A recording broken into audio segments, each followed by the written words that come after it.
Hi friends, how are we today? How is everybody? Welcome to the final video of reading Prisoner of Azkaban. It's quite exciting. I didn't actually think we were going to be able to get through all of it. I definitely thought I was going to lose momentum, but we made it. I'm just trying to figure out what to do after this, what to do next. So, sorry, I'm gonna adjust my camera. Okay, there we go. Alright, so our final chapter is chapter 22, and it is called Outpost Again. Harry. Hermione was tugging at his sleeve, staring at her watch. We've got exactly 10 minutes to get back down to the hospital wing without anybody seeing us before Dumbledore locks the door. Okay, said Harry, wrenching his gaze from the sky. Let's go. They slipped through the doorway behind them and down a tightly spiraling stone staircase. As they reached the bottom of it, they heard voices, and they flattened themselves against the wall and listened. It sounded like Fudge and Snape. They were walking quickly along the corridor at the foot of the staircase. Only hope Dumbledore's not going to make any difficulties, Snape was saying. The kiss will be performed immediately. As soon as McNair returns with the Dementors. This whole Black affair has been highly embarrassing. I can't tell you how much I'm looking forward to informing the Daily Prophet that we've got him at last. I dare say they'll want to interview you, Snape. And once young Harry is back in his right mind, I expect he'll want to tell the Prophet exactly how you saved him. Harry clenched his teeth. He caught a glimpse of Snape's smirk as he and Fudge passed Harry and Hermione's hiding place. Their footsteps died away. Harry and Hermione waited a few moments to make sure they'd really gone, then started to run in the opposite direction, down one staircase, then another, along a new corridor, and they heard a cackling ahead. Peeves, Harry muttered, grabbing Hermione's wrist. In here. They tore into a deserted classroom to their left just in time. Peeves seemed to be bouncing along the corridor in boisterous good spirits, laughing his head off. Oh, he's horrible, whispered Hermione, her ear to the door. I bet he's all excited because the Dementors are going to finish off Sirius. She checked her watch. 3 minutes, Harry. They waited until Peeves' gloating voice had faded into the distance, then slid back out of the room and broke into a run again. Hermione, what'll happen if we don't get back inside before Dumbledore locks the door? Harry panted. I don't want to think about it, Hermione said, checking her watch again. 1 minute. As they reached the end of the corridor with the hospital wing entrance, they had reached the end of the corridor with the hospital wing entrance. Okay, I can hear Dumbledore, said Hermione tensely. Sorry, guys. Come on, Harry. They crept along the corridor, and the door opened. Dumbledore's back appeared. I'm going to lock you in, they heard him saying. It is 5 minutes to midnight. Miss Granger, 3 turns should do it. Good luck. Dumbledore backed out of the room, closing the door, and took out his wand to magically lock it. Panicking, Harry and Hermione ran forward. Dumbledore looked up, and a wide smile appeared under his long silver mustache. Well, he said quietly. We did it, said Harry breathlessly. Sirius is gone, on Buckbeak. Dumbledore beamed at him. Well done. I think... He listened intently for any sound within the hospital wing. Jesus. Yes, I think you've gone too. Get inside. I'll lock you in. Harry and Hermione slipped back inside the dormitory. It was empty, except for Ron, who was still lying motionless in the end bed. As the lock clicked behind them, Harry and Hermione crept back to their own beds. Hermione tucking the time turner back under her robes. A moment later, Madame Pomfrey came striding back out of her office. Did I hear the headmaster leaving? Am I allowed to look after my patients now? She was in a very bad mood. Harry and Hermione thought it best to accept their chocolate quietly. Madame Pomfrey stood over them, making sure they ate it, but Harry could hardly swallow. He and Hermione were waiting, listening, their nerves jangling. And then, as they both took a fourth piece of chocolate from Madame Pomfrey, they heard a distant roar of fury echoing from somewhere above them. "What was that?" said Madame Pomfrey in alarm. Now they could hear angry voices growing louder and louder. Madame Pomfrey was staring at the door. "Really, they'll wake everybody." Oh, I'm so sorry, guys. I'm so tired. "Really, they'll wake everybody up. What do you think? What do they think they're doing?" Harry was trying to hear what the voices were saying. They were drawing nearer. "He must have disapparated Severus. We should have left somebody in the room with him when this gets out." "He didn't disapparate," Snape roared, now very close at hand. "You can't apparate or disapparate inside this castle. This has something to do with Potter." "Severus, be reasonable. Harry has been locked up." Bam! The door of the hospital wing burst open. Fudge, Snape, and Dumbledore came striding into the ward. Dumbledore looked very calm. Indeed, he looked as though he was quite enjoying himself. Fudge appeared angry, but Snape was beside himself. "Out with it, Potter," he bellowed. "What did you do?" "Professor Snape," shrieked Madame Pomfrey. "Control yourself." "See here, Snape, be reasonable," said Fudge. "This door's been locked. We just saw."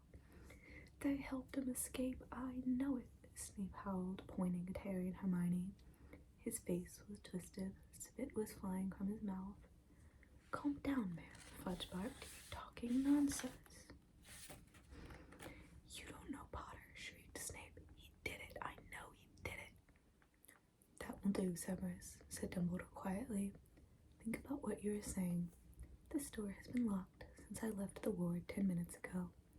Madame Pomfrey, have these students left their bed?" "Of course not," said Madame Pomfrey, bristling. "I would have heard them." "Well, there you have it, Severus," said Dumbledore calmly. "Unless you are suggesting that Harry and Hermione are able to be in two places at once, I'm afraid I don't see the point in troubling them further."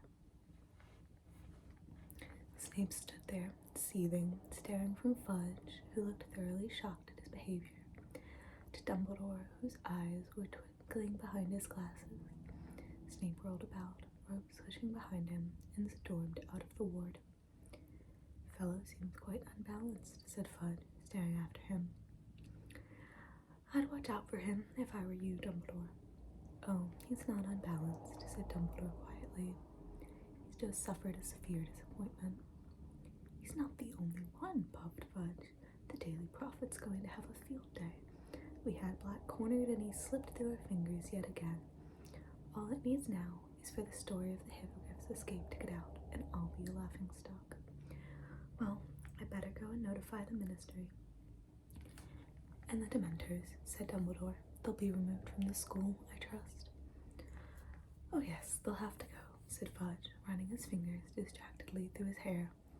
"Never dreamed they'd attempt to administer the kiss on an innocent boy. Completely out of control. No, I'll have them packed off to Azkaban tonight. Perhaps we should think about dragons at the school entrance." "Hagrid would like that," said Dumbledore, smiling at Harry and Hermione. As he and Fudge left the dormitory, Madame Pomfrey hurried to the door and locked it again. Muttering angrily to herself, she headed back to her office.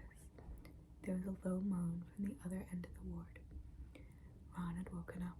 They could see him sitting up, rubbing his head and looking around. "What happened?" he groaned. "Harry, why are we in here? Where's Sirius? Where's Lupin? What's going on?" Harry and Hermione looked at each other. "You explain," said Harry, helping himself to some more chocolate. When Harry, Ron, and Hermione left the hospital wing at noon the next day, it was to find an almost deserted castle. The sweltering heat and the end of the exams meant that everyone was taking full advantage of another Hogsmeade visit. Neither Ron nor Hermione felt like going, however, so they and Harry wandered onto the grounds, still talking about the extraordinary events of the previous night and wondering where Sirius and Buckbeak would be now. Sitting near the lake watching the giant squid waving its tentacles lazily above the water, Harry lost the thread of the conversation as he looked across to the opposite bank. The stag had galloped toward him from there just last night. A shadow fell across them, and they looked up to see a very bleary-eyed Hagrid mopping his sweaty face with one of his tablecloth-sized handkerchiefs and beaming down at them. "No, I shouldn't feel happy after what happened last night," he said. "I mean, Black escaping again and everything, but guess what?" "What?" they said, pretending to look curious. "Beaky, he escaped. He is free and celebrating all night." "That's wonderful," said Hermione, giving Ron a reproving look because he looked as though he was close to laughing. "Yeah, can't have tied him up properly," said Hagrid, gazing happily out over the ground. "I was worried this morning, mind. Thought he might have met Professor Lupin on the grounds, but Lupin said he never ate anything last night." "What?" said Harry quickly. "Blimey, haven't you heard?" said Hagrid, his smile fading a little. He lowered his voice, even though there was nobody in sight. Professor Snape told all the Slytherins this morning. Thought everyone would know by now. Professor Lupin's a werewolf, see, and he was loose on the grounds last night. He's packing now, of course." "He's packing?" said Harry, alarmed. "Why?" "Leaving, isn't he?" said Hagrid, looking surprised that Harry had to ask. "Resigned first thing this morning. Says he can't risk it happening again." Harry scrambled to his feet. "I'm going to see him," he said to Ron and Hermione. "But if he's resigned, doesn't sound like there's anything we can do." "I don't care. I still want to see him. I'll meet you back here."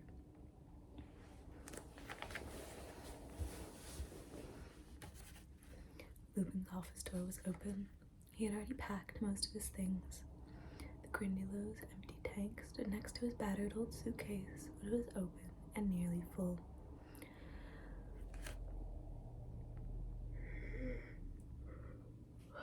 Sorry. Lupin was bending over something on his desk and looked up only when Harry knocked on the door. "Saw you coming," said Lupin, smiling. He pointed to the parchment he had been poring over. It was the Marauder's map. "I just saw Hagrid," said Harry, "and he said you'd resigned. It's not true, is it?" "I'm afraid it is," said Lupin. He started opening his desk drawers and taking out the contents. "Why?" said Harry. "The Ministry of Magic doesn't think you are helping Sirius, do they?" Lupin crossed to the door and closed it behind Harry. "No, Professor Dumbledore managed to convince Fudge that I was trying to save your lives." He sighed. That was the final straw for Severus. "I think the loss of the Order of Merlin hit him hard, so he, accidentally let slip that I'm a werewolf this morning at breakfast." "You're not leaving just because of that," said Harry. Lupin smiled wryly. "This time tomorrow, the owls will start arriving from parents. They will not want a werewolf teaching their children, Harry. And after last night, I see their point. Could have bitten any of you. That must never happen again." "You're the best defense against the dark arts teacher we've ever had," said Harry. "Don't go." Lupin shook his head and didn't speak. He carried on emptying drawers. Then, while Harry was trying to think of a good argument to make him stay, Lupin said, "From what Headmaster told me this morning, you've saved a lot of lives last night, Harry. I'm proud of anything I've done this year. It's how much you've learned. Tell me about your Patronus." "How do you know about that?" said Harry, distracted. "What else could have driven the Dementors back?" Harry told Lupin what had happened. When he'd finished, Lupin was smiling again. "Yes, your father was always a stag when he transformed," he said. "You guessed right. That's why we called him Prongs." Lupin threw his last few books into his case, closed the desk drawers, and turned to look at Harry. "Here, I brought this from the Shrieking Shack last night," he said, handing Harry back the invisibility cloak. And he hesitated, then held out the Marauder's map too. your teacher, so I don't feel guilty giving you back this as well. It's no use to me, and I dare say you, Ron, and Hermione will find uses for it. Harry took the map and grinned. You told me Moony, Wormtail, Padfoot, and Prongs would have wanted to lure me out of the school. You said they would have thought it funny. And so we would have, said Lupin, now reaching down to close his case. I have no hesitation in saying that James would have been highly disappointed if his son never found any of the secret passages out of the castle. There was a knock on the door. Harry hastily stuffed the Marauder's map and the invisibility cloak into his pocket. It was Professor Dumbledore. He didn't look surprised to see Harry there. Your carriage is at the gate, Remus, he said. Thank you, Headmaster. Lupin picked up his old suitcase and the empty Grindylow tank. Well, goodbye, Harry, he said, smiling. It's been a real pleasure teaching you. I feel sure we'll meet again sometime. Headmaster, there is no need to see me to the gates. I can manage. Harry had the impression that Lupin wanted to leave as quickly as possible. Goodbye then, Remus, said Dumbledore soberly. Lupin shifted the Grindylow tank slightly so that he and Dumbledore could shake hands. Then, with a final nod to Harry and a swift smile, Lupin left the office. Harry sat down in his vacated chair, staring glumly at the floor. He heard the door close and looked up. Dumbledore was still there. Why so miserable, Harry?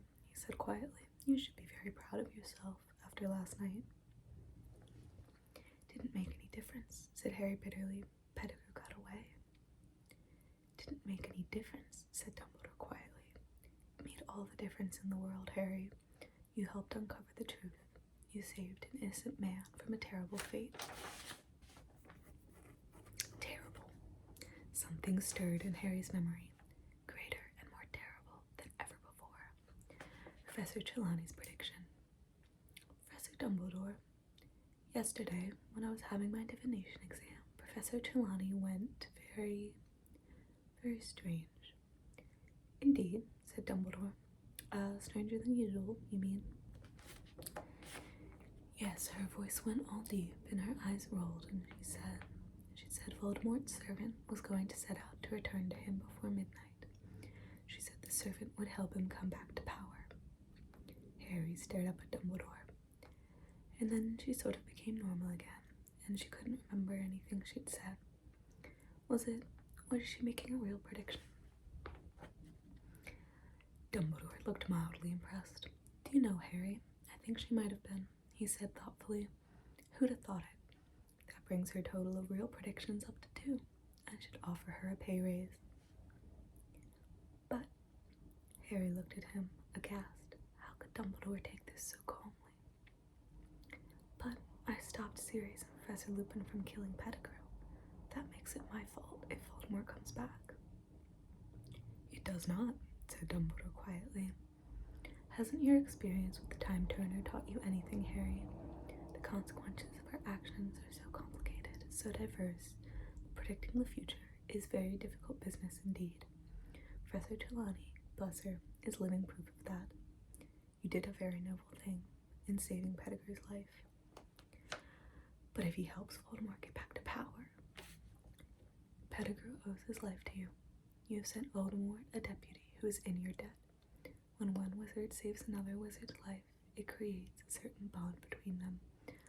I'm much mistaken if Voldemort wants his servant in the debt of Harry Potter.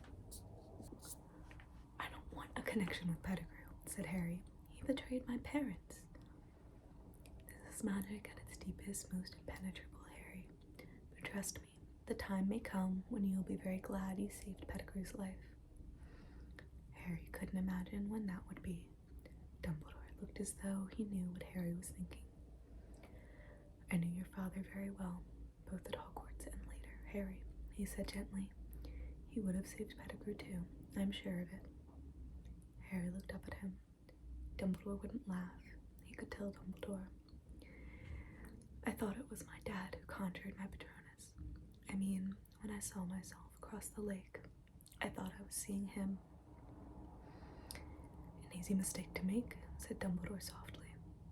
I expect you'll tire of hearing it, but you do look extraordinarily like James, except for the eyes. You have your mother's eyes. Harry shook his head. He was stupid, thinking it was him, he muttered. I knew he was dead. You think the dead we loved ever truly leave us? You think that we don't recall them more clearly than ever in times of great trouble? Your father is alive in you, Harry, and shows himself plainly when you have need of him. How else could you produce that particular Patronus? Prongs wrote again last night. It took a moment for Harry to realize what Dumbledore had said. Last night, Sirius told me all about how they became Animagi, said Dumbledore, smiling. An extraordinary achievement, not least keeping quiet from me.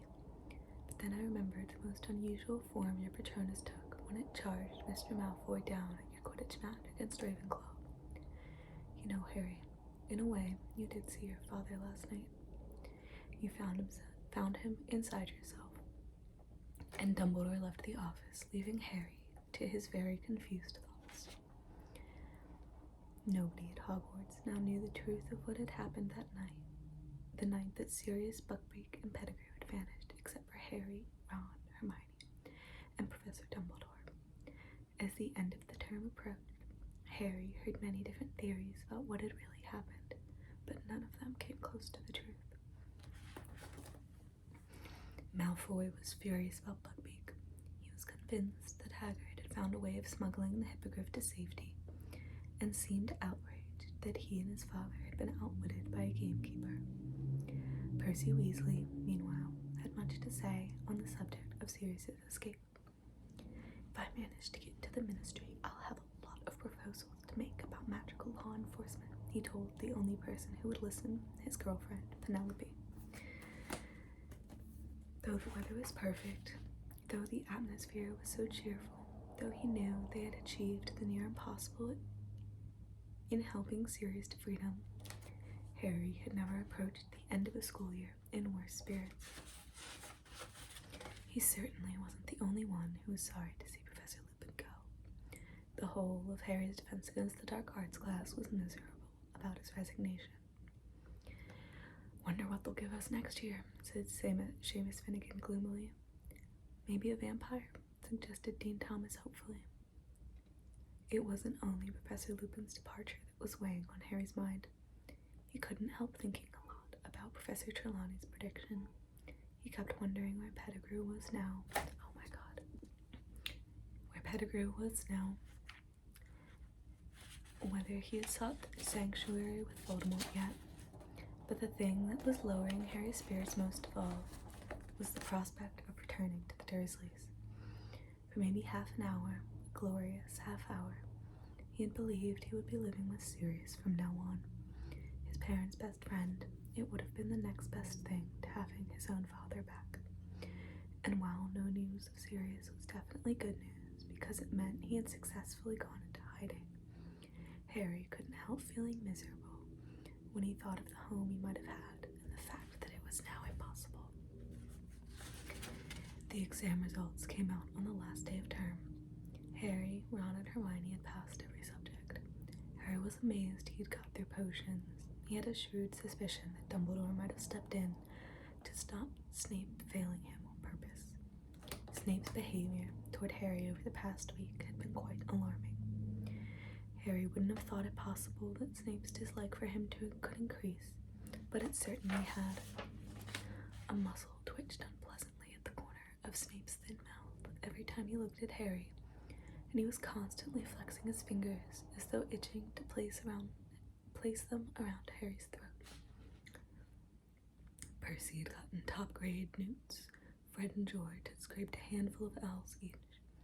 Gryffindor House, meanwhile, largely thanks to their spectacular performance in the Quidditch Cup, had won the house championship for the third year running. This meant that the end of the term feast took place amid decorations of scarlet and gold, and that the Gryffindor table was the noisiest of the lot as everyone celebrated. Even Harry managed to forget about the journey back to the Dursleys the next day as he ate, drank and talked and laughed with the rest. As the Hogwarts Express pulled out of the station the next morning, Hermione gave Harry and Ron some surprising news. I went to see Professor McGonagall this morning, just before breakfast. I've decided to drop Muggle studies. But you passed your exam with 320%, said Ron. I know, said Hermione, but I can't stand another year like this one. That time turner, it was driving me mad. I've handed it in. Without Muggle studies and divination, I'll be able to have a normal schedule again. I still can't believe you didn't tell us about it, said Ron grumpily. We're supposed to be your friends. I promised I wouldn't tell anyone, said Hermione severely. She looked around at Harry, who was watching Hogwarts disappear from view behind a mountain. 2 whole months before he'd see it again. Oh, cheer up, Harry, said Hermione sadly. I'm okay, said Harry quickly. Just thinking about the holidays. Yeah, I've been thinking about them too, said Ron. Harry, you've got to come and stay with us. I'll fix it up with Mum and Dad, and then I'll call you. I know how to use a Felietone now. A telephone, Ron, said Hermione. Honestly, you should take Muggle studies next year. Ron ignored her. It's the Quidditch World Cup this summer. How about it, Harry? Come and stay, and we'll go and see it. Dad can usually get tickets from work. This proposal had the effect of cheering Harry up a great deal. Yeah, I bet the Dursleys be pleased to let me come, especially after what I did to Aunt March. Feeling considerably more cheerful, Harry joined Ron and Hermione in several games of exploding snap. When the witch with the tea cart arrived, he bought himself a very large lunch, though nothing with chocolate in it. But it was late in the afternoon before the thing that made him truly happy turned up. Harry, said Hermione suddenly, peering over his shoulder. What's that thing outside your window? Harry turned to look outside. Something very small and gray was bobbing in and out of sight beyond the glass. He stood up for a better look and saw that it was a tiny owl carrying a letter that was much too big for it. The owl was so small, in fact, that it kept tumbling over in the air, buffeted this way and that in the train's slipstream. Harry quickly pulled down the window, stretched out his arm, and caught it. It felt like a very fluffy snitch. He brought it carefully inside. The owl dropped its letter into Harry's seat and began zooming around the compartment, apparently very pleased with itself for accomplishing its task. Hedwig clicked her beak with a sort of dignified disapproval. Crookshanks sat up in his seat, following the owl with his great yellow eyes. Ron, noticing this, snatched the owl safely out of harm's way. Harry picked up the letter. It was addressed to him. He ripped open the letter and shouted, "It's from Sirius." What? Said Ron and Hermione excitedly. Read it aloud. Dear Harry, I hope this finds you before you reach your aunt and uncle. I don't know whether they're used to Owlpost. Buckbeak and I are in hiding. I won't tell you where, in case this owl falls into the wrong hands. I have some doubt about his reliability, but he is the best I could find, and he did seem eager for the job. I believe the Dementors are still searching for me, but they haven't a hope of finding me here. I'm planning to allow some Muggles to glimpse me soon, a long way from Hogwarts, so that the security on the castle will be lifted. There's something I never got around to telling you during our brief meeting. It was I who sent you the firebolt. Ha, said Hermione triumphantly. See, I told you it was from him. Yeah, but he hadn't jinxed it, had he? Said Ron. Ouch. The tiny owl, now hooting happily in his hand, had nibbled one of his fingers in what it seemed to think was an affectionate way. Crookshanks took the order to the owl office for me. I used your name, but told them to take the gold from my own Gringotts vault. Please consider it as 13 birthdays worth of presents from your godfather. Would also like to apologize for the fright I think I gave you that night last year when you left your uncle's house. I'd only hoped to get a glimpse of you before starting my journey north, but I think the sight of me alarmed you. I'm enclosing something else for you, which which I think will make your next year at Hogwarts more enjoyable. If you ever need me, send word. Your owl will find me. I'll write again soon. Sirius. Harry looked eagerly inside the envelope. There was another piece of parchment in there. He read through it quickly and felt suddenly as warm and contented as though he'd swallowed a bottle of hot butterbeer in one gulp. I, Sirius Black, Harry Potter's godfather, hereby give him permission to visit Hogsmeade on the weekends. That'll be good enough for Dumbledore, said Harry happily. He looked back at Sirius's letter. Hang on. There's a P.S. I thought your friend Ron might like to keep this owl, as it's my fault that he no longer has a rat. Ron's eyes widened. The minute owl was still hooting excitedly. Keep him, he said uncertainly. He looked closely at the owl for a moment. Then, to Harry and Hermione's great surprise, he held him out for Crookshanks to sniff. What do you reckon? He asked the cat. Definitely an owl. Crookshanks purred. That's good enough for me, said Ron happily. He's mine. Harry read and reread the letter from Sirius all the way back into King's Cross's station. It was still clutched tightly in his hand as he, Ron, and Hermione stepped back through the barrier of the platform 9 3/4. Harry spotted Uncle Vernon at once. He was standing a good distance from Mr. and Mrs. Weasley, eyeing them suspiciously. And when Mrs. Weasley hugged Harry in greeting, his worst suspicions about them seemed confirmed.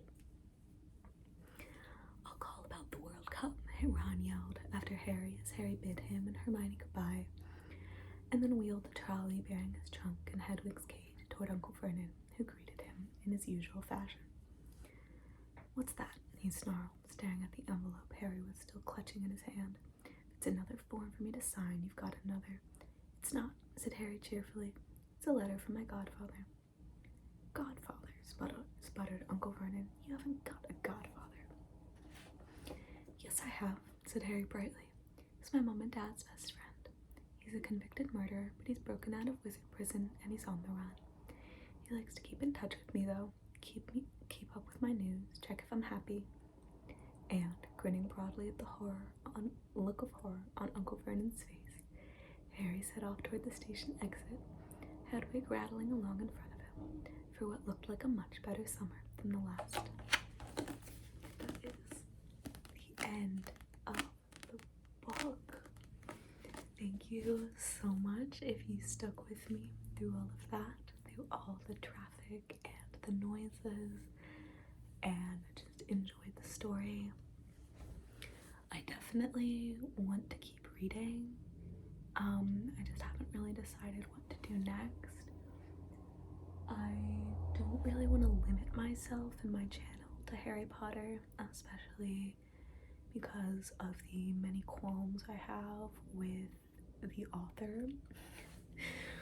But I also know that there are 6 other books in this series, and it would be fun to read some of them. I'm also thinking about maybe doing some classics, maybe Pride and Prejudice, Jane Eyre, something like that. I'm looking back at my bookshelf back here. Maybe something a little shorter than Pride and Prejudice or Jane Eyre. I have a lot of classics. I was an English major in college and I've kept most of my books. But yeah, please let me know if you have any requests, suggestions, wants, etc. about what you want to see from this channel. I definitely don't plan on stopping it. I definitely will try and record some other videos, like the follow my instructions ones I've been doing, or my marker swatching, and we'll just see how it goes. I hope you have a great afternoon, evening, morning, whatever, and I will see you next time.